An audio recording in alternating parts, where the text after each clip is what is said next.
जब स्टार्ट होता है तो ये it goes through 4 stages, main 4 stages.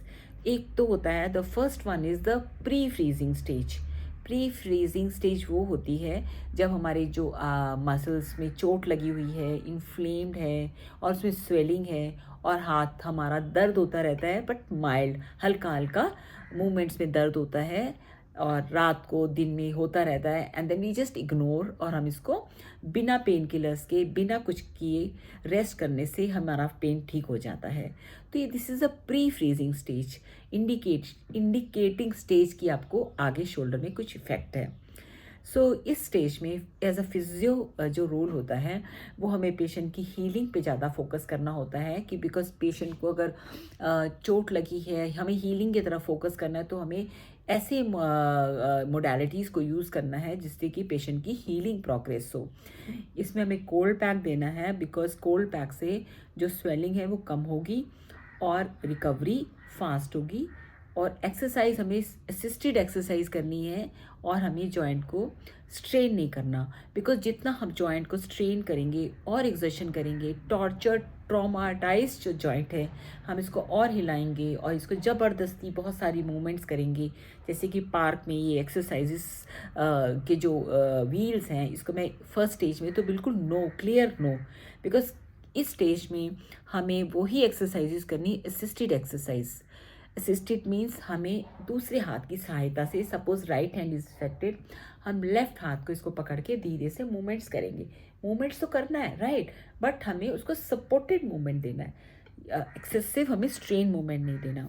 इसी तरह हम जब दीवार पे, जैसे वॉल क्लाइंबर हमें एक्सरसाइज होती है, वॉल क्लाइंबिंग करते हैं, वो भी अब धीरे धीरे धीरे धीरे इस तरह अपनी बॉडी, मैं उसका लिंक आपको डालती हूँ वीडियो में, आप उसको इस तरह स्लाइड करेंगे, ना कि इसको आप ऐसे करेंगे। इट्स नॉट लाइक दैट, आपको धीरे धीरे इसको घुमा ऊपर करते रहेंगे और बॉडी को हल्का हल्का आगे करेंगे।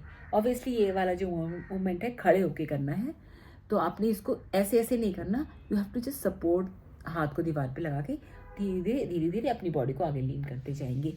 इस तरह से इसको आगे आप मूवमेंट करनी है। सेकेंड जो स्टेज होती है दैट इज़ फ्रीजिंग स्टेज, यानी कि वो जाम होता जा रहा है, जो हमारा ट्रॉमा है वो बढ़ता जा रहा है, एंड इट्स फ्रीजिंग, मतलब वो जम रहा है, जैसे हम कहते हैं ना बर्फ़ जम रही है, इसी तरह हमारा जो शोल्डर है वो जाम हो रहा है, एंड उसमें हमारे पेन ज़्यादा होगा। इस स्टेज में पेनफुल, काफ़ी अधिक पेन होने लगता है कंधे में, रात को दर्द होता है, दिन में दर्द होता है और पेशेंट का डिस्कम्फर्ट बढ़ने लगता है, उसकी मूवमेंट्स पहले से ज़्यादा स्टिफ होने लगती हैं, पेशेंट को एक्टिविटीज़ करने में ज़्यादा दिक्कत होने लगती है।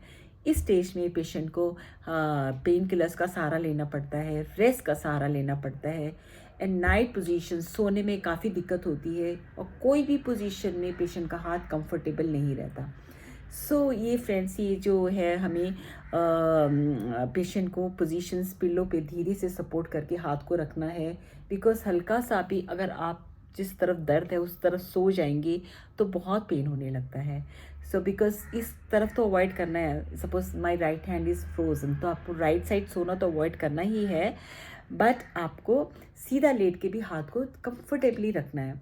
और अगर आपको रात को पेन होने लगे तब आपको हाथ को थोड़ा सा हल्का सा मूव करना है, बिकॉज एडिशंस बन रहे हैं, उसको एडिशंस को जाम नहीं होने देना, और कोल्ड पैक लगाना है रात को ये फ्रीजिंग स्टेज में। तो फ्रेंड्स, धीरे धीरे करके, और एक्सरसाइजेस का वीडियो मैंने जो इसके साथ लिंक डाल रही हूँ, उस एक्सरसाइज को आप फॉलो करोगे, वो सिस्टमेटिक एक्सरसाइजेज हैं। इस स्टेज में आपको थोड़ा हल्का सा एग्रेसिव होना है एक्सरसाइज के लिए, हल्का सा पेंडुलम एक्सरसाइजेस करिए, बट सपोर्ट करिए कि आपने पेन अपनी पहचान के करना है, कि अपने पेन को इंक्रीज़ नहीं होने देना, और पेन रिलीविंग सेशंस फिजियो से ले सकते हो, ताकि आपका जो बॉडी है एक्सरसाइज करने में प्रिपेयर भी हो जाए, और आपका जो टेंडन्स है, कनेक्टिव टिश्यू है, और जो मसल्स आपका रप्चर्ड है वो हीलिंग हो। तो इस समय गाइडेंस का बहुत इम्पॉर्टेंट है, रोल है, और आप इसको प्रॉपरली मैनेज करेंगे तो कुछ ही दिनों में आपको पेन फ्री होने लगेंगे और आपका जॉइंट पेन फ्री हो जाएगा। थर्ड स्टेज जो आती है वो है फ्रोज़न। फ्रोज़न यानी कि अब जाम हो गया, अब तो जाम हो ही गया, अब आप कोशिश भी करेंगे तो उससे आगे ऊपर हाथ नहीं जाएगा। तो पेन थोड़ा सा हल्का सा सबसाइड होता है बट आगे जाएगा ही नहीं, it's a stiff, it's a frozen stage है। तो इस स्टेज में हमें थोड़ा फिजियो को थोड़ा पेन रिलीविंग सेशंस देने होते हैं। उसके बाद थोड़ा स्ट्रेचिंग, फ्लेक्सिबिलिटी और थोड़ा सा फिजियो भी एग्रेसिव एक्सरसाइजेस कराते हैं ताकि जो जाम हो गया है कंधा वो खोल सके। तो हमारी इलेक्ट्रिकल मोडालिटीज़ रहती है क्लिनिक पर, उन मोडालिटीज़ को लगाते हैं और उसके बाद थोड़ा सा इसको हल्का सा हॉट फर्मेंटेशन देके कंधे को खोलते हैं, लाइट एक्सरसाइजेस कराते हैं और थोड़ी स्ट्रेचिंग कराते हैं। वो क्लिनिक पर होता है। और यहाँ की मेरे से आप हल्का सा एक, अगर आपको अपनी स्टेज के बारे में कन्फ्यूजन है तो आप मेरा ऑनलाइन कंसल्टेशन बुक कर सकते हो।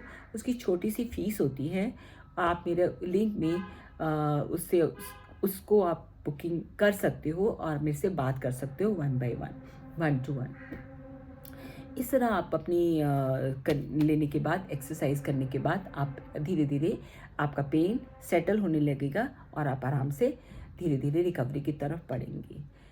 जो 4th स्टेज होती है दैट इज़ अ थॉइंग स्टेज। थॉइंग यानी कि अब वो रिकवर करने लगा है, धीरे धीरे करके कंधा रिकवर होने लगा है और आपका रिकवरी की तरफ अपने आप उसकी इन्फ्लामेशन कम होने लगी, जहाँ चोट थी वहाँ पे स्वेलिंग कम होने लगी, कंधा आपका पेन फ्री होने लगेगा और रिकवरी की तरफ धीरे धीरे करके ऑटोमेटिकली, बिकॉज कंधे का जो कोर्स है, कोर्स ऑफ एक्शन है, ये about 1 year, 1.5 year to 18 months तक भी जा सकता है। तो जो हमें इस दौरान जो मैनेजमेंट होता है उसमें हमें पेन पेशेंट का कम करने की तरफ फोकस होता है और पेशेंट को comfortable ranges maintain, range of motion यानी कि कंधे का पूरा खुलना, हर मूवमेंट्स को रेंजेस की तरफ फोकस होता है फिजियो का। सो धीरे धीरे करके रिकवरी की तरफ जाएगा और हमें एक्सरसाइज करनी है, फिजियो सेशन लेने हैं और करने के बाद आप इसमें एक्सरसाइज के बाद आप कोल्ड पैक लीजिए। उससे आपका जो आप एक्सरसाइज से टॉर्चर करते हो, ब्लीडिंग होती है बिकॉज ऑफ एक्सरसाइजेज, वो हमारी कोल्ड पैक से बेटर होती है। Before hot and after the exercise give the cold pack to the joint, to the part और ग्रेजुअली धीरे धीरे आपका कंधा रिकवर होने लगेगा। ये